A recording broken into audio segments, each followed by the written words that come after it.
Khi tôi mở mắt lần nữa, người đã nằm trên giường của ảnh hậu. Lần mở mắt trước giường như là lúc tôi được em trai cô ấy dìu đi. Ảnh hậu từ phòng tắm bước ra, tóc còn ướt, hơi nước lượn lờ quanh vai. Em tỉnh rồi à? Để chị lau cho. Nào, tôi vẫn còn trong trạng thái đơ toàn tập. Gần đây tôi còn đang xào cúp bồ với em trai cô ấy cơ mà. Sao bỗng dưng lại lăn lên giường của ảnh hậu thế này? Tôi còn đang bão não thì nghe thấy ngoài cửa có người hạ giọng. Chị, hai người xong chưa vậy? Đầu tôi âm ỉ đau. Tôi mở mắt ra, phát hiện mình đang nằm một mình trên giường khách sạn. Tim lập tức thót lại. Vừa rồi trong tiệc rượu, tôi có uống một ly của đạo diễn Vương. Tôi run tay thò xuống chăn. Xong rồi, chân hơn cả trứng luộc. Tôi túm tóc mình, mặt nhăn như bánh bao hấp lỗi. Đạo diễn Vương, ông ta làm sao mà nhanh dữ vậy? Tôi còn đang quay phim với ảnh hậu, còn đang xào CP để đẩy nhiệt độ truyền thông. Giờ thế này thì biết ăn nói sao? Tôi còn muốn tranh giải nữ diễn viên xuất sắc nhất cơ mà. Tự mình đào hố chôn mình rồi còn gì. Tôi ôm chăn, len ló đầu nhìn quanh tìm quần áo. Rồi đột nhiên phát hiện trên chiếc ghế cách giường không xa có treo một bộ lễ phục. Không phải của tôi. Tôi ngồi bật dậy, quỳ trên giường. Đây chẳng phải là bộ lễ phục ảnh hậu mặc tối nay sao? Từ phòng tắm trong phòng vang lên tiếng nước. Chưa kịp hoàn hồn thì cửa đã mở. Da trắng như sứ, tóc đen buông ướt, môi đỏ đến mức có thể giết người chỉ bằng một ánh nhìn. Ảnh hậu bước ra với khuôn mặt đẹp đến mức phạm quy. Tay cô ấy đang lau tóc thì phụng lại, môi cong lên. Người đẹp ngủ trong giường tỉnh rồi à? Trong đầu tôi lúc đó chỉ xoay quanh hai việc. Một, người ngủ với tôi không phải đạo diễn Vương. Hai, vậy rốt cuộc là ai? Ảnh hậu chỉ khoác áo choàng tắm, đi vài bước rồi quay lại lấy thêm một chiếc khăn, tiến thẳng về phía tôi. Sao ngờ ra thế? Không phải chị thì là ai? Cô ấy nghe mấy tiếng lắp bắp vô nghĩa tôi thốt ra, liền cúi xuống nói nhỏ. Tôi câm nín hoàn toàn. Đầu óc như bị nhấn nút không phản hồi, chỉ có thể chân chân nhìn ảnh hậu dùng khăn nóng lau từ đầu ngón chân tôi. Cô ấy đẩy tôi ngồi hẳn lên giường, lần mặt còn lại quả khăn rồi lau xuống bụng dưới. Hai tay tôi chống ra sau, tim đập như trống hội làng. Ảnh hậu lấy ra một chiếc nội y hoàn toàn mới, xỏ từ cổ chân tôi lên. Đúng lúc ấy, cốc cốc, một giọng nam quen thuộc, ép nhỏ giọng vang lên ngoài cửa. Chị, hai người xong chưa? Tôi không nhớ nổi đó là ai. Nào tôi bây giờ ngay cả chuyện trước mắt còn xử lý không nổi. Chúng ta, ảnh hậu nhét chân tôi lại vào trong chăn, đứng dậy lấy bộ đồ trong tủ. Ngủ rồi. Tôi thấy cô ấy còn định tự tay mặc đồ cho tôi. Theo bản năng tôi đẩy nhẹ, nhưng ảnh hậu chẳng buồn thương lượng, vòng tay ôm eo tôi, kéo tôi đứng dậy rồi bắt đầu giúp tôi mặc lễ phục. Phản kháng vô hiệu, tôi chỉ có thể để mặc cô ấy thao tác. Ảnh hậu kéo khóa sau lưng tôi, tiện tay còn véo nhẹ eo một cái. Đi đi, họ chuyển địa điểm rồi. Cô ấy đẩy tôi ra khỏi phòng ngủ trong suite. Ngoài phòng khách, em trai ảnh hậu, ngôi sao lưu lượng đang lên, nổi tiếng vì gương mặt đẹp trai và tính cách lười biếng có thương hiệu, đang nghiêng người dựa vào sofa, dáng vẻ cả lơ phất phơ như thể vừa hóng được đưa ra một cấp vũ trụ. Còn tôi chỉ muốn đào cái hố chui xuống. Cúp bồ tôi đang xào là với em trai cô ấy, nhưng người ngủ với tôi lại là chị gái cậu ta. Đúng là nghiệp quật không trượt phát nào. Vừa thấy tôi bước ra, cậu ta bật người khỏi sofa như lò xo. Ảnh hậu vẫn khoác áo choàng tắm, tay đặt lên vai tôi, ánh mắt lạnh mà uy quyền, chăm sóc cô ấy cho tử tế. Nếu còn xảy ra chuyện như thế này, chị tính sổ với cậu. Nói xong, cô ấy dùng bàn tay phải xoay người tôi lại đối diện với em trai mình. Cả em nữa, tự biết giữ mình. Giọng nói không nặng không nhẹ, nhưng đủ khiến người ta tự giác đứng thẳng. Cô ấy vuốt nhẹ má tôi, khẽ hừ một tiếng, dưới kia chắc đang đợi rồi. Biết rồi, em xuống ngay. Tôi bị em trai ảnh hậu kéo đi. Đến cửa thang máy, cậu ta huých khỉu tay vào tôi. Tiểu Bạch, chị tôi lợi hại lắm đúng không? Sao giờ cậu vẫn chưa hoàn hồn vậy? Tôi trừng mắt nhìn cậu ta. Đây là chuyện hai chúng ta có thể bàn luận à? Cậu ta gãi đầu, vẻ mặt như muốn nói mà không biết bắt đầu từ đâu. Nhưng chuyện này, tôi cũng chẳng có ai để tâm sự. Thấy xung quanh không có ai, tôi hạ giọng. Rốt cuộc là sao? Sao tôi vừa mở mắt đã ngủ với chị cậu rồi? Cậu ta nhìn tôi, ánh mắt có chút áy náy. Trong ly rượu đạo diễn Vương đưa cho cậu có bỏ đồ, chỗ đó lại hẻo lánh, xung quanh toàn paparazzi. Không kịp gọi bác sĩ, may là chị tôi cũng ở đó, nên đưa cậu qua. Tôi nghẹn lời, ít nhất cũng có thể ném tôi vào nước đá chứ. Nghe bảo cách đó hiệu quả lắm. Nước đá vô dụng, thang máy tim một tiếng. Chúng tôi bước vào, cậu ta cứ liếc mắt nhìn tôi, như chờ tôi nói gì đó. Cậu nói xem, chuyện này đối với cậu cũng đâu phải thiệt, đúng không? Tôi quay sang nhìn cậu ta, tôi chưa kết hôn. Đây là chuyện lộ hay lời sao? Nhưng đó là ảnh hậu đó. Giọng cậu ta hạ xuống nhưng đầy tự hào. Phim chị tôi đóng, giải thưởng nhiều đến mức phải kê thêm tủ mới chứa hết. Phim có chị tôi tham gia thì không thể flop. Độ nổi tiếng trong và ngoài nước đều cao. Gương mặt được toàn mạng công nhận là nhan sắc quốc dân. Bất kể nam hay nữ, ai cũng muốn được chị tôi để mắt. Còn tôi thì sao? Vào nghề 5 năm, không danh tiếng, nhan sắc không bằng tiểu hoa thanh thuần, tài năng không bằng thần tượng lưu lượng. Ngay cả nghề diễn viên, công việc cốt lõi của mình, tôi cũng chưa làm đến nơi đến chốn. Ảnh hậu, dựa vào đâu mà để ý đến tôi? Tôi suy đi tính lại, chỉ có thể kết luận, cô ấy đúng là quá lương thiện. Tôi thở dài một hơi. Tề Mộc Xuyên, chị cậu thích gì? Mặt cậu ta lập tức sáng bừng như vừa trúng số. Chị tôi thích cậu. Tôi suýt nữa thì tim nhảy ra khỏi lồng ngực. Rồi cậu ta bổ sung, thích ăn cơm nhà nấu. Tin tôi rơi cái bộp xuống lại vị trí cũ. Có kiêng gì không? Cậu ta lắc đầu, hai tay vò vạt áo, ánh mắt sáng long lanh. Cậu định nấu cho chị tôi à? Tôi gật đầu, dù vì lý do gì đi nữa, lần này cô ấy đã giúp tôi vẫn phải cảm ơn cho đàng hoàng. Chỉ là không biết, bữa cơm này là để trả ơn, hay là để mở đầu cho một chuyện còn rắc rối hơn cả xì căng đan. Tề Mộc Xuyên dẫn tôi vào phòng hát, mấy bạn người kia đã ăn xong từ trước, chuyển qua đây quẩy nhẹ một vòng. Ánh đèn mờ tối, nhạc mở lớn đến mức tim cũng rung theo nhịp basi. Đạo diễn Vương thấy tôi bước vào, tay vẫn đang ôm eo một cô gái gương mặt thanh tú, liền đi tới. Tiểu Bạch, thật sự xin lỗi, ly đó là do một nam diễn viên phụ đưa cho tôi. Tôi nghĩ mình chưa uống, tiện tay đưa lại cho cô. Ai ngờ, Tề Mộc Xuyên khẽ gật đầu với tôi, là thật.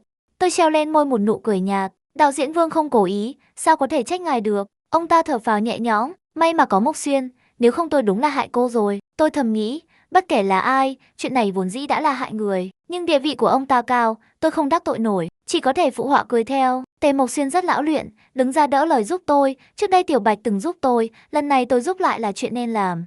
Đạo diễn Vương gật gù, ánh mắt như hiểu ra điều gì đó. Tôi biết ông ta hiểu lầm, nhưng trong hoàn cảnh hỗn tạp thế này, một diễn viên nhỏ bé không quyền không thế như tôi, muốn sống sót vẫn phải tìm chỗ dựa. Tề Mộc Xuyên là một gò đất nhỏ, còn Ảnh Hậu là cả một ngọn núi lớn. Đáng tiếc, tôi chưa đủ tư cách dựa vào ngọn núi ấy. Tôi lặng lẽ ngồi xuống góc phòng. Tề Mộc Xuyên đã bị người khác kéo đi xã giao. Cô gái gương mặt thanh tú lúc nãy ngồi xuống cạnh tôi. Cô là bạn gái Tề Mộc Xuyên à? Tôi lắc đầu. Đối tượng được bao nuôi sao? Tôi tiếp tục lắc. Vẻ mặt cô ta thoáng hiện tía mất kiên nhẫn. Đến đây chẳng phải vì tài nguyên sao? Giả vờ thanh cao cái gì? Bốp, mà tôi chợt đau nhói. Cô ta bất ngờ đưa tay véo mặt tôi một cái, nhìn cũng đâu có lẳng lơ. Dụ dỗ Tề Mộc Xuyên kiểu gì vậy? Tôi lập tức gạt tay cô ta ra, đứng dậy muốn đổi chỗ. Cô ta túm cổ tay tôi kéo lại, móng tay chuẩn bị mấm tiếp vào mặt tôi. Đúng lúc đó, cửa phòng bật mở, ánh đèn hành lang tràn vào, xé toang bóng tối mờ ảo trong phòng. Anh Hậu đứng ở cửa, ánh mắt cô ấy nhìn thẳng về phía chúng tôi. Cô gái bên cạnh tôi giật mình, vội buông tay. Chỉ trong vài giây, cả phòng như bị hút về phía cửa. Ôi trời,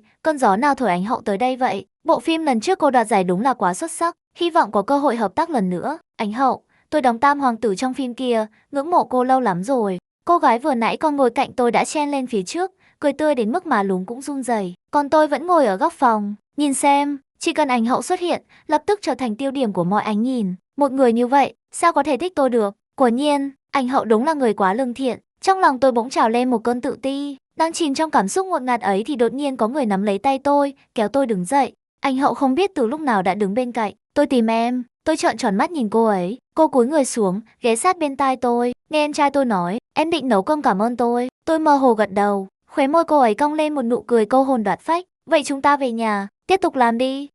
Chuyện gì đây? Trong bếp, anh Hậu đẩy tôi đứng trước bàn bếp, hai tay vòng qua eo tôi từ phía sau, buộc dây tạp dề. Tôi có thể tự làm. Việc phải đối diện trực tiếp với khuôn mặt của Anh Hậu đã đủ khiến tôi lúng túng, huống chi ngón tay cô ấy còn như có như không chạm vào eo tôi. Tôi biết, cô ấy đáp chậm rãi, nhưng tôi muốn nhìn em làm. Ánh mắt cô ấy nhìn thẳng vào tôi, đến khi tôi chịu không nổi phải quay đi. Nấu ăn vốn là sở thích của tôi, bình thường tôi rất tận hưởng quá trình này, nhưng hôm nay, toàn bộ sự chú ý của tôi đều dồn lên người đứng sau lưng mình. Anh Hậu, hay là cô ra phòng khách nghỉ một chút? Tôi chỉ mong cô ấy đứng yên một chỗ, lặng lẽ nhìn, chứ không phải vén một lọn tóc tôi lên, quấn quanh đầu ngón tay, rồi khẽ gọi tên tôi. Gọi tên tôi nghe thử, tay tôi đang cắt rau bỗng khựng lại. Sau một hồi giằng co trong lòng, tôi vẫn thuận theo. Tề Mộc Vũ, ba chữ vừa ra khỏi miệng. Cô ấy khẽ chạm ngón tay lên môi đỏ, ánh mắt mang ý cười đầy ẩn ý. Thú vị thật đấy, cái gì cơ? Cảm giác em gọi tên tôi trên giường, hoàn toàn không giống thế này.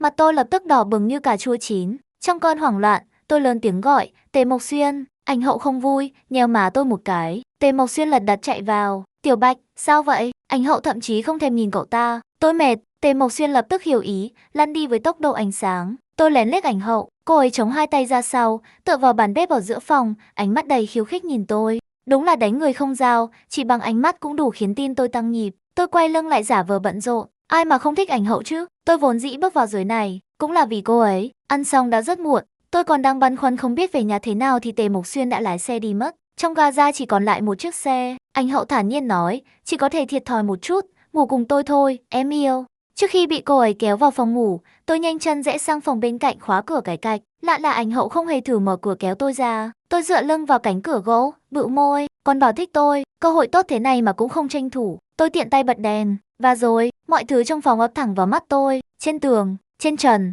khắp nơi đều là ảnh của tôi, poster, ảnh cắt từ cảnh quay đơn lẻ, ảnh chụp màn hình từ phim tôi đóng. Ảnh hậu trường bị lộ ra ngoài, tất cả được in ra đủ kích cỡ, dán kín mít không chừa một khoảng trống nào. Không phải ngẫu nhiên, không phải sưu tầm đại khái, mà là từng tấm một, cẩn thận, chăm chút. Tôi đứng chết lặng giữa căn phòng đầy chính mình. Hóa ra, không phải cô ấy lương thiện, mà là tôi, từ đầu đến cuối, đều bị cô ấy đặt ở vị trí đặc biệt. Tôi hoảng hốt xoay người định chạy khỏi căn phòng. Không biết từ lúc nào, cửa đã lặng lẽ mở ra. Tôi lao thẳng vào lòng ảnh hậu. Cuối cùng cũng chịu ngủ cùng tôi rồi à? Cô ấy bế bổng tôi lên, một tay đỡ dưới mông, bước thẳng vào phòng ngủ chính. Vừa vào phòng, cô ấy tiện tay ném chiếc gối ôm cao bằng người trên giường sang một bên. Tôi không dám lật mặt trước của nó xem rốt cuộc in cái gì. Trực giác nói với tôi, đừng xem rồi là toang. Ảnh hậu cưỡi lên người tôi, bắt đầu tháo cúc áo. Tự cởi, hay để tôi giúp? Tôi tự cởi. Tôi kéo lại cổ áo về phía mình, định tự thay. Được, nhưng cô ấy hoàn toàn không có ý định rời khỏi người tôi. Vẫn ngồi trên đùi tôi, mắt không chớp lấy một cái. Chúng tôi nhìn thẳng vào nhau.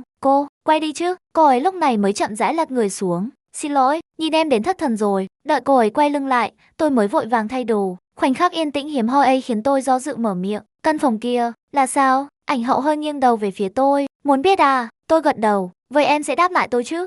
Trong mắt cô ấy ánh lên một tia mong chờ. Cổ họng tôi bỗng khô khốc. Tôi biết, câu trả lời của mình sẽ không làm cô ấy hài lòng. Nhưng tôi không muốn nói. Tôi ích kỷ muốn giữ mối quan hệ này lâu thêm một chút. Tôi muốn đoạt giải nữ diễn viên xuất sắc nhất. Vì tương lai của mình, trước khi nổi tiếng, tôi tuyệt đối không thể dính dáng đến ảnh hậu. Sự im lặng của tôi dập tắt ánh sáng trong mắt cô ấy. Khi nhận ra điều đó, tim tôi đau nhói. Nhưng tôi vẫn im lặng. Ảnh hậu trầm mặc một lúc, rồi kéo chăn đắp cho tôi. Ngủ đi. Cô ấy xoay người rời khỏi phòng. Sáng hôm sau tôi mới phát hiện, ảnh hậu đã ngủ tạm trên sofa. Dù nhà cô ấy rộng rãi, sofa êm ái, nhưng vẫn là sofa. Tôi nhìn cô ấy nằm đó, hàng mi khẽ run. Ngoài tôi ra, còn ai từng được cô ấy đối xử như vậy? Có lẽ không có ai khác. Trong lòng tôi thoáng dâng lên một chút cảm giác được ưu ái. Mi mắt cô ấy khẽ động, từ từ mở ra. Nhìn thấy tôi đang ngồi xổm trước sofa chăm chú nhìn mình. Em đúng là... Cô ấy cười khổ. Đợi tôi một chút, tôi đưa em về. Xuống ga ra, ảnh hậu nhấn chìa khóa về phía một chiếc xe khiêm tốn nằm ở góc. Tôi không nói gì. Tôi biết mà. Sao có thể chỉ có một chiếc xe? Có phòng vạn phòng, cũng không phòng nổi paparazzi. Đêm qua, đoạn camera hành lang khách sạn ghi lại cảnh tôi và Tề Mộc Xuyên đã bị tung lên mạng. Vì lưu lượng của Tề Mộc Xuyên quá lớn, đề tài lập tức bùng nổ. Con nhỏ này là ai vậy? Sao chưa nghe bao giờ? Cả nhà ơi, tôi mang tin nóng đến đây. Thông tin nữ chính như sau. Xuyên ca sao không chọn người ngon hơn chút? Bên phía cầu đàn cũng gửi cho tôi một khoản tiền bịt miệng, yêu cầu tôi giữ im lặng. Tôi không có người đại diện, cũng không có nhiều tiền. Trong chốc lát, tôi hoàn toàn không biết nên làm thế nào. Ngay lúc tôi còn đang do dự, paparazzi tung thêm một tin mới. Ảnh hậu đích thân đưa tôi về. Bình luận nổ tung. Trời ơi, con nhỏ này tâm cơ ghê thật. Ảnh hậu cũng bị cô ta thu phục rồi sao? Vậy có phải được Xuyên ca công nhận rồi không? Giả đó, tôi không tin. Mạnh dạn Đoàn nhé, cô ta đang yêu ảnh hậu. Xuyên ca chỉ là gà quay thôi. Không ngờ câu cuối cùng lại bị ship băm đến hàng nghìn lượt. May mà rất nhanh sau đó, ảnh hậu gọi cho tôi. Cô ấy chỉ nói một câu, tôi sẽ xử lý. Giọng điệu bình tĩnh đến mức khiến người ta an tâm. Đáng tin cậy thật. Nhưng trong lòng tôi lại dâng lên chút ghen tị mơ hồ. Không biết, sự thích thú ấy của cô ấy có thể kéo dài bao lâu? Sau này, tình cảm ấy sẽ thuộc về ai khác sao? Tôi siết chặt điện thoại. Không bao lâu sau, tôi biết cô ấy đã xử lý như thế nào. Ảnh hậu đăng bài trên tài khoản cá nhân, công khai nói rằng mình có người thích thầm, đồng thời làm rõ mối quan hệ giữa tôi và Tần Mộc Xuyên. Ngay sau đó, Tề Mộc Xuyên cũng đăng bài xác nhận chúng tôi chỉ là bạn bè thân thiết. Cộng đồng mạng lập tức hỗn loạn, không biết nên tiếp tục mắng tôi hay nên chấn động vì ảnh hậu có đối tượng thầm thương. Cô ta là ai mà được ảnh hậu thích chứ? Tôi lăn lộn mạng bao năm chưa từng thấy cảnh này. Sao làm rõ nhanh gọn vậy? Đừng nói là cô ta muốn leo cao nên bày trò đấy nhé. Muốn che lấp một chuyện, cách tốt nhất chính là tạo ra một chủ đề khác lớn hơn. Tin ảnh hậu có người thầm yêu nhanh chóng đầy câu chuyện về tôi sùng đấy. Cư dân mạng rất nhanh đã quên tôi, nhưng đó lại là điều tôi không mong muốn nhất. Rốt cuộc, tôi vẫn kéo ảnh hậu xuống vũng nước này. Tôi muốn tự mình, sạch sẽ mà đoạt giải nữ diễn viên xuất sắc nhất. Tôi cứ nghĩ chuyện sẽ dừng lại ở đó. Không ngờ, cô gái tối hôm trước véo mặt tôi lại tự mình xuống trận. Cô ta tung tin tôi cố ý bỏ thuốc vào rượu để dụ dỗ Tề Mộc Xuyên. Nếu nói tôi dụ dỗ ai đó bình thường, có lẽ sóng gió không lớn đến thế. Nhưng cô ta chọn Tề Mộc Xuyên. Chỉ trong một đêm, fan của anh ta tràn vào trang cá nhân tôi. Ảnh bị chỉnh sửa ác ý, bình luận chửi rủa không ngừng. Không chỉ vậy, fan còn bắt đầu tấn công các lời mời công việc của tôi. Rất nhanh, bộ phim tôi vừa nhận được thông báo không thể tiếp tục hợp tác. Tôi mất nguồn thu nhập duy nhất. Bên phía ảnh hậu cũng không còn tin tức. Tề Mộc Xuyên thì bận rộn giải thích khắp nơi. Tôi không biết phải tìm ai bàn bạc. Một mình tôi, làm sao đối đầu được với hàng triệu người. Tôi liên hệ với những nhà sản xuất phim từng nói chuyện trước đó. Câu trả lời đều rất khách sáo. Giới giải trí vốn tồn tại một chuỗi phân cấp rõ ràng. Người mới vào nghề, không có chỗ dựa, rất dễ bị loại bỏ. Kịch bản trước đây có thể chấp nhận tôi, giờ cũng đồng loạt từ chối. Tôi sống bằng tiền tiết kiệm, ngày ngày hạ mình đi xin vai diễn. Lương trước kia của tôi không cao, phần lớn còn dùng để biếu qua xã giao. Tiền tiết kiệm nhanh chóng chỉ còn 2 con số. Công ty yêu cầu Tề Mộc Xuyên giữ khoảng cách với tôi, anh ta chỉ có thể lén liên lạc. Còn Tề Mộc Vũ, có lẽ hôm đó ở nhà cô ấy, tôi đã làm cô ấy tổn thương. Gần đây, cô ấy cũng dần dần ít liên lạc với tôi. Căn nhà mới thuê chật đến mức chỉ cần duỗi tay là chạm tường. Thế nhưng tôi lại cảm thấy trống trải đến lạ, không ai tìm tôi đóng phim nữa. Tôi chỉ có thể xuống cửa hàng tiện lợi dưới lầu xin một công việc, miễn đủ tiền sinh hoạt hàng ngày. May mà ông chủ là một bác lớn tuổi, bình thường không quan tâm giới giải trí, không nhận ra tôi. Dù vậy, lúc làm việc tôi vẫn đeo khẩu trang, cố che đi gương mặt mình. Chỉ cần đợi chuyện này nguội xuống, chỉ cần mạng xã hội quên tôi đi, tôi tin, rồi sẽ có ngày tôi dựa vào thực lực của mình mà tìm lại được cơ hội. 3 tháng trôi qua, tôi tiết kiệm từng đồng một, cuối cùng cũng tích góp được một khoản nhỏ. Tôi chào tạm biệt ông chủ, quyết định lên phim trường thử vận may. May mắn là mấy tháng qua trong giới có không ít dưa bự bùng nổ, cái tên của tôi sớm bị lãng quên. Tôi thuận lợi nhận được một vai nhỏ, không phải bắt đầu lại sao? 5 năm chưa đủ, tôi sẽ cực thêm 5 năm nữa. Biểu hiện của tôi khiến đạo diễn bất ngờ, ông ấy kéo tôi lại, nói muốn thêm đất diễn. Hôm đó, diễn viên chính và vai phụ quan trọng đều không có lịch. Đạo diễn giữ tôi lại quay cả ngày. Tôi đến, vai phụ kia xuất hiện, chính là cô gái từng véo mặt tôi hôm trước. Cô ta bước vào với dáng vẻ kiêu căng, liếc một cái đã nhìn thấy tôi đang nói chuyện với đạo diễn. Đạo diễn, sao cô ta lại ở đây? Đến đúng lúc đấy, để Tiểu Bạch diễn cùng cô một đoạn. Cô ta liếc tôi, giả vờ khó xử. Chuyện trước đây, không sao chưa? Tin tôi thất lại, cơ hội này tôi chờ mấy tháng. Nếu đạo diễn để ý, cô ấy làm sao? Đạo diễn ngạc nhiên. Cô ta nhìn tôi đầy khiêu khích. Chính là cô gái từng bám lấy Tề Mộc Xuyên đó ạ. Đạo diễn không phải rất coi trọng nhân phẩm diễn viên sao? Ánh mắt đạo diễn chuyển sang tôi, như đang chờ một lời xác nhận. Tôi siết chặt nắm tay, tôi không có chứng cứ để chứng minh mình vô tội, trừ khi tôi lấy bằng chứng mình đã lên giường với ảnh hậu. Tôi cúi đầu, mọi thứ như quay về điểm xuất phát.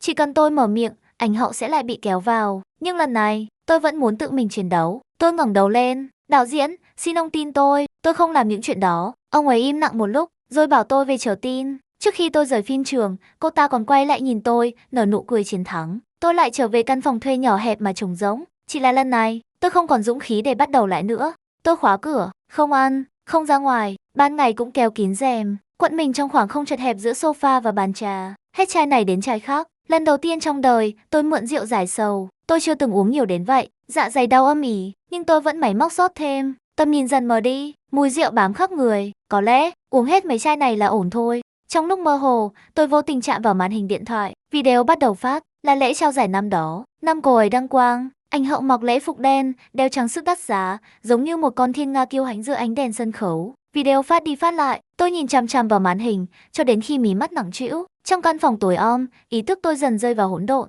Hình ảnh cuối cùng trước khi nhắm mắt là ảnh hậu nâng chiếc cúp mà tôi hằng khao khát, mỉm cười rực rỡ trước ống kính. Hay là, cứ để tôi mục nát ở đây một mình đi. Trước mắt tôi là những đốm trắng như tuyết rơi, bên tai loáng thoáng tiếng gõ cửa, nhưng cơ thể tôi không nghe lời, chỉ có cánh cửa ngăn lại mọi âm thanh ồn ào bên ngoài. Là cô ấy sao? Tôi cố mở mắt, nhưng mí mắt nặng như bị đá đè, tiếng gõ cửa biến thành tiếng đập mạnh.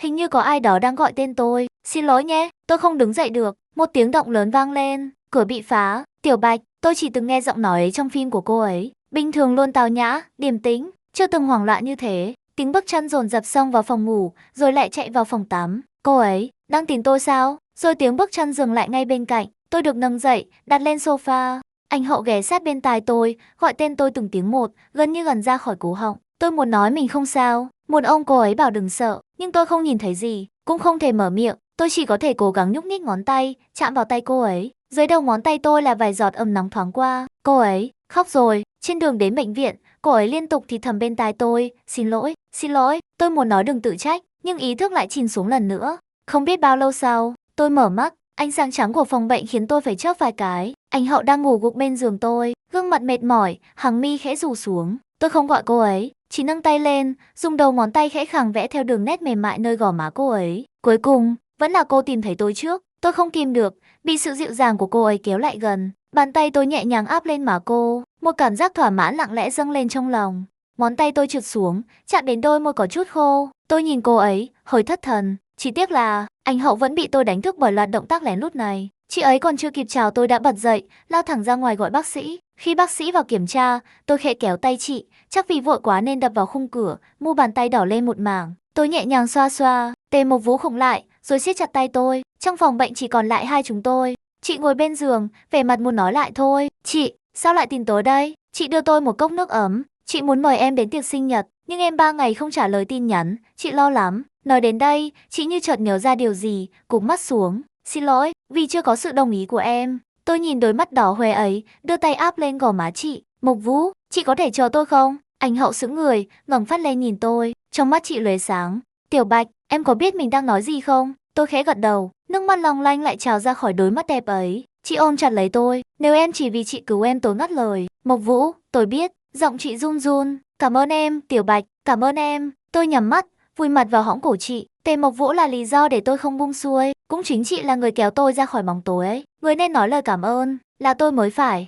Sau khi xuất viện, cũng nhanh chóng đến ngày sinh nhật của ảnh hậu. Bữa tiệc được tổ chức tại biệt thự ngoại ông của chị, giới giải trí kéo đến không ít. Tôi mặc chiếc váy do chị chuẩn bị, tay cầm ly nước chị đặc biệt dặn pha riêng cho tôi, đứng nép ở góc tường. Đột nhiên trước cửa vang lên tiếng ồn ào. Cô gái từng có ác ý với tôi bị chặn ngoài cổng. Cô ta còn định lớn tiếng nói gì đó nhưng nhanh chóng bị bảo an kéo đi. Tôi nhấp một ngụm nước, xuyên qua đám đông nhìn về phía chị. Ánh mắt chúng tôi chạm nhau, chị nháy mắt với tôi không chịu thua, lén giơ tay thổi về phía chị một cái hôn gió. Gương mặt ảnh hậu đỏ lên thấy rõ, tình vận hanh thông ghê nhỉ. Giọng Tề Mộc Xuyên vang bên tai tôi, không biết từ lúc nào anh ta đã lẻn đến cạnh. Tiểu Bạch, qua đây, tôi dẫn cô đi gặp vài người. Tôi bị kéo đi, cắt ngang màn giao lưu bằng ánh mắt với Mục Vũ. Đến lúc cắm nến lên bánh kem, ảnh hậu đã đứng giữa vòng vây mọi người. Tôi đứng trong đám đông nhìn chị thắp nến, chị không nhắm mắt ước nguyện, mà nhìn thẳng về phía tôi. Trước đây tôi không tổ chức sinh nhật, nhưng năm nay, tôi rất có duyên gặp được một cô gái. Tất cả mọi người đều nhìn theo ánh mắt chị, ánh nhìn ấy rơi trên người tôi. Tề Mộc Vũ đưa tay ra,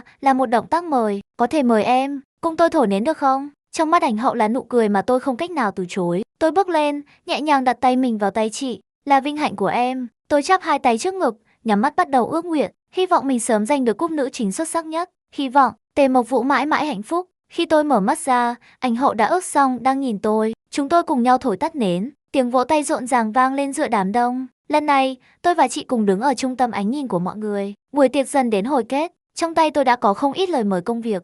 Tôi không muốn tiếp tục tự cao tự đại, một mình đối đầu với những công ty lớn nữa. Tề Mộc Vũ đã âm thầm trải đường cho tôi muốn đáp lại chị. Thế là tôi bắt đầu những ngày chạy số khắp nơi trên cả nước. Trong một lần nghỉ ngơi, đạo diễn kéo tôi lại trò chuyện, lơ đãng nói rằng sau ngày tôi khéo léo từ chối lời tỏ tình của Tề Mộc Vũ, chị đã mở một công ty giải trí. Tách trà trong tay tôi khựng lại, tôi giả vờ bình tĩnh, tiếp tục gợi chuyện.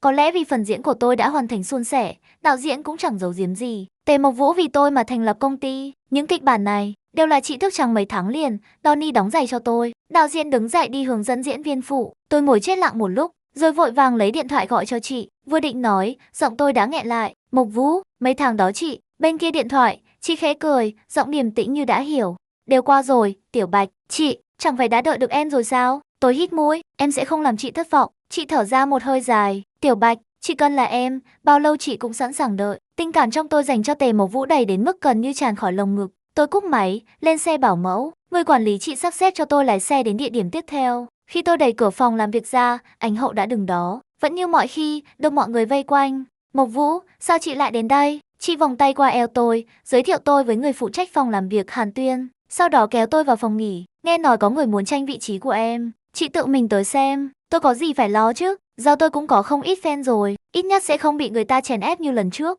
Tôi vén rèm, chuẩn bị vào thay đồ. Vừa mới thay được một nửa, thì đột nhiên ảnh hậu xông vào. Không nói một lời, chị đẩy tôi áp sát vào tường, rồi hôn tôi. Tề Mộc Vũ một tay giữ chặt hai tay tôi trên tường, tay còn lại đặt sau gáy tôi, hôn sâu đến mức gần như muốn nuốt trọn hơi thở của tôi. Tôi không hiểu vì sao cảm xúc của chị lại bùng lên dữ dội như vậy, nhưng tôi vẫn ngẩng đầu, khẽ đáp lại, cho đến khi nhịp thở của chị dần chậm lại. Tôi nhẹ nhàng tách tay chị ra, nâng mặt chị lên. Sao thế á? Tề Mộc Vũ cọ mặt vào lòng bàn tay tôi hai cái, giọng khẽ khàng. Chỉ là, đột nhiên cảm thấy lẽ ra chị nên gặp em sớm hơn. Nhìn về mất mát thoáng qua trong mắt chị, con tim tôi như con nai nhỏ nhảy thẳng lên cổ họng. Không, tôi lắc đầu, chị đến vừa đúng lúc. Tôi kéo mặt chị áp vào lòng mình, ôm thật chặt. Chỉ cần chậm thêm một chút thôi, có lẽ chúng tôi đã bỏ lỡ nhau. Bầu không khí ấm áp ấy chỉ kéo dài được một lát. Tề Mộc Vũ nhanh chóng điều chỉnh lại cảm xúc, vùi mặt vào ngực tôi hít sâu một hơi. Tôi bất lực kéo tóc chị lên. Đến giờ làm việc rồi. Chị cười, hôn nhẹ lên môi tôi một cái, rồi mở cửa bước ra ngoài. Trước khi đi còn nói, à đúng rồi, bộ phim em đóng chính đã được gửi đi xét giải. Tôi quay đầu lại, Tề Mộc Vũ khoanh tay tựa cửa, cong môi cười. Chúc em may mắn. Tôi giơ tay với chị, cố tình để lộ chiếc nhẫn chị vừa lén đeo vào tay tôi ban nãy. Chúc em may mắn. Ánh mắt chị sâu đến mức khiến tim tôi mềm ra. Công việc của Tề Mộc Vũ không hề ít hơn tôi, vừa phải quản lý công ty mới thành lập, vừa tiếp tục hoạt động trong giới giải trí. Sau lần gặp ngắn ngủi ấy, chúng tôi lại tạm thời chia xa. Trong lúc nghỉ ngơi, một tin tức bất ngờ lan truyền trên mạng. Cô gái từng bôi nhọ tôi, lật xe. Tôi mở video. Cô ta say khướt trong một bữa tiệc rượu, miệng không kiểm soát, tự khai ra chuyện năm đó vì ghen tị mà tung tin đồn hãm hại tôi. Dư luận bùng nổ, cô ta tuyên bố rút khỏi giới giải trí. Có người nói tôi quá tàn nhẫn, nhưng nhiều người hơn cho rằng đó là của báo. Ban đầu vẫn còn fan bênh vực, nhưng khi tài khoản giải trí tung ra video cô ta sau lưng mắng chửi chính fan của mình, cô ta mất luôn chỗ dựa cuối cùng. Quản lý đứng bên cạnh tôi, cô ta tự làm tự chịu thôi. Tôi tiếp tục lướt bình luận, chị yên tâm, tôi không phải thánh nữ. Vì cô ta, tôi từng suýt uống đến chết trong căn phòng trọ tối hôm ấy. Tôi suýt chút nữa bỏ lỡ Tề Mộc Vũ. Nghĩ lại, so với việc vĩnh viễn ngủ yên trong bóng tối, tôi còn sợ hơn việc nhìn thấy nước mắt của Tề Mộc Vũ. Tôi cúi đầu, chiếc nhẫn dưới ánh đèn phim trường lấp lánh rực rỡ. Là Tề Mộc Vũ làm sao? Quản lý gật đầu.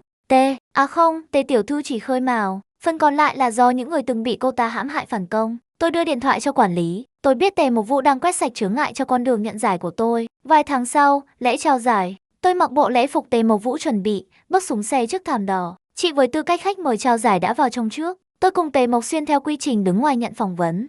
Một phóng viên đưa marker dâu tới trước mặt tôi. Không ngờ Bạch tiểu thư và Tề tiên sinh lại cùng xuất hiện. Có phải xác có tin vui không? Tề Mộc Xuyên nghiêng người về phía marker dâu, cười đầy ẩn ý. Tin vui thì đúng là sắp đến, nhưng chi tiết thế nào? Xin mọi người chờ tin chính thức. Phóng viên còn muốn hỏi thêm, nhưng đã được anh ta lịch sự chắn lại rồi cùng tôi bước vào hội trường. Đây không phải lần đầu tôi đến nơi này, nhưng là lần đầu tôi mặc lễ phục đắt đỏ như vậy, ngồi ở hàng ghế đầu. Tôi ngồi thẳng lưng, mỉm cười trò chuyện với các diễn viên quen biết xung quanh. Giờ đây, tôi không còn cảm thấy mình là chú vịt xấu xí giữa bầy thiên nga nữa. Tề Mộc Vũ là thiên nga, tôi cũng vậy. Đèn trong khán phòng dịu xuống, lễ trao giải chính thức bắt đầu. Tề Mộc Vũ bước ra từ hậu trường. Bộ lễ phục chị mặc có thiết kế gần như tương đồng với tôi, như một cặp. Ánh đèn chiếu xuống, chị đứng đó, cao quý, chói sáng. Và ánh mắt đầu tiên chị nhìn là tôi. Ngồi cạnh tôi, Tề Mộc Xuyên khẽ chậc chậc 2 tiếng. Tôi ngắm mãi mới nhận ra, thì ra là đồ đôi à. Tôi sững lại một lúc mới hiểu anh ấy đang nói gì. Tề Mộc Vũ và ảnh đế hôm nay là MC của buổi lễ, bắt đầu công bố các đề cử theo quy trình.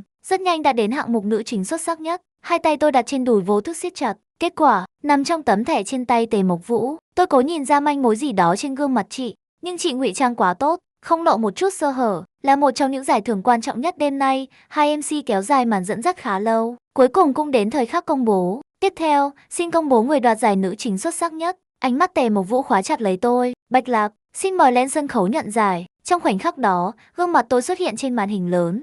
Tề Mộc Xuyên bật dậy trước cả tôi. Tiểu Bạch, cậu được giải rồi. Giơ tiếng vỗ tay vang dội, tôi nhấc váy bước lên sân khấu, đứng sóng vai bên Tề Mộc Vũ. Tôi nhận lấy chiếc cúp từ tay chị, trọng lượng chĩa xuống lòng bàn tay khiến tôi cuối cùng cũng có cảm giác chân thật. Tôi khẽ điều chỉnh marker dâu, nói ra bài phát biểu mà tôi đã tập suốt mấy năm trời. Ảnh đế bên cạnh cười trêu, hôm nay mới phát hiện váy của Tiểu Bạch và Mộc Vũ khá giống nhau nha. Cố ý phải không? Tôi cũng mỉm cười, muốn dính chút vận may của ảnh hậu. Dưới khán đài có tiếng cười rộ lên. Phóng viên tiếp lời, nghe nói Tiểu Bạch và Mộc Vũ cùng ngày sinh, hôm sinh nhật còn cùng thổi nến. Có thể chia sẻ điều ước hôm đó không? Tôi nhìn sang Tề Mộc Vũ. Điều ước thứ nhất là giành được giải nữ chính xuất sắc nhất. Điều ước thứ hai là hy vọng Tề Mộc Vũ mãi mãi hạnh phúc. Đôi mắt chị khẽ mở lớn. Rõ ràng không ngờ tôi sẽ nói ra trước công chúng. Ảnh đế hứng thú quay sang. Thế còn Mộc Vũ, chị vừa định mở lời đã bị ảnh đế chặn lại. Nói dối là điều ước không linh đâu đó. Cả khán phòng cười ồ. Tề Mộc Vũ khựng lại một giây, rồi cầm marker dâu, bất lực mà dịu dàng nói. Hy vọng điều ước của Tiểu Bạch sẽ thành hiện thực. Khán phòng lập tức ồn ào, huýt sáo, trêu chọc. Ảnh đế còn định nói thêm gì đó, nhưng bị Tề Mộc Vũ liếc một cái phải im ngay. Tôi biết, chị muốn khoảnh khắc này thuộc về riêng tôi. Tôi giơ cao chiếc cúp bằng bàn tay đeo nhẫn, bình tĩnh tận hưởng giây phút mình đã chờ đợi suốt bao năm. Kết thúc buổi lễ, tôi lẻn thẳng lên xe bảo mẫu của Tề Mộc Vũ. Tề Mộc Xuyên vừa định theo lên đã bị chị đạp xuống cánh cửa. Cậu ấy đứng ngoài làm vệ sĩ bất đắc dĩ. Tôi ngồi trong xe, nhìn Tề Mộc Vũ. Ngày đó, chị cũng cầu nguyện như vậy đúng không? Chị kéo tôi ngồi lên đùi mình. Gấp đến vậy à? Cũng phải cảm ơn thằng nhóc kia giúp mình dẹp đường. Chúng tôi cười đùa trong xe, rồi đột nhiên chị ôm chặt lấy tôi. Chúc mừng em, Tiểu ảnh hậu của chị. Mắt tôi ướt đi, tôi chờ ngày này, quá lâu rồi. Tôi ôm lại chị, khoảng cách giữa chúng tôi càng lúc càng gần. Ngay khi hơi thở sắp hòa vào nhau cốc cốc, Tề Mộc Xuyên ở ngoài xe run vì lạnh, đập cửa. Chị, Tiểu Bạch, hai người xong chưa? Cho em vào với. Tề Mộc Vũ cố nén lại rồi lườm trắng mắt một cái. Tôi bật cười, bầu không khí mờ ám lập tức tan biến. Tôi nghiêng người hôn nhẹ lên má chị, rồi mở cửa xe. Ngay lập tức, Tề Mộc Vũ túm tay Tề Mộc Xuyên vặn mạnh. Đau đau đau. Trong không gian chật hẹp của xe bảo mẫu, Tề Mộc Xuyên không trốn được lãnh chọn mấy cái. Có chính sự, Tiểu Bạch cứu tôi. Tôi bật cười, kéo tay Tề Mộc Vũ đặt lên đùi mình. Tề Mộc Xuyên ôm tai, nhẹ răng suýt xoa. Hai người rõ ràng quá rồi đó. Đồ đôi từ trang phục tới nhẫn cặp, trên mạng nổ tung rồi. Của thật, nổ tung thật, độ hát còn cao hơn cả lễ trao giải. Cựu ảnh hậu và tân ảnh hậu, ai hiểu nổi. CP ảnh hậu là thật đó gia đình ơi. Tôi thề là tôi suýt chúng rồi. Tề Mộc Vũ ôm tôi từ phía sau, nhìn tôi lướt điện thoại. Tiểu Bạch, chị nghe em hết. Tôi nghe ra trong giọng chị sự nhượng bộ và chờ đợi. Tôi nâng cầm chị lên hôn một cái. Em không sợ, chị thì sao? Tề Mộc Vũ lập tức kích động, hôn lên mặt tôi mấy cái liền. Tiểu Bạch, chị yêu em. Tề Mộc Xuyên ở bên cạnh làm bộ che mắt, rồi bị Tề Mộc Vũ đá thẳng về góc xa nhất trong xe. Cuối cùng, giữa cơn bão dư luận toàn mạng, chúng tôi đăng bài, diễn viên Bạch Lạc, điều ước sinh nhật của tôi đều đã thành hiện thực. Tề Mộc Vũ. Ngay sau đó Tề Mộc Vũ, cuối cùng cũng đợi được em. Bạch Lạc. Tôi liếc sang người bên cạnh đang cười đến mức khóe môi không hạ xuống được. Đổi tên nên ghê nhỉ. Tề Mộc Vũ cười càng ngọt hơn. Trong góc xe, Tề Mộc Xuyên ngồi xổm ôm điện thoại. Tề Mộc Xuyên bị người cùng huyết thống áp chế. Cả nhà ơi, đừng hỏi nữa. Còn trên mạng, server sập thật rồi. Hoàn Văn, đừng quên nhấn thích và theo dõi để mình có thêm động lực ra nhiều chuyện mới hơn nữa nhé.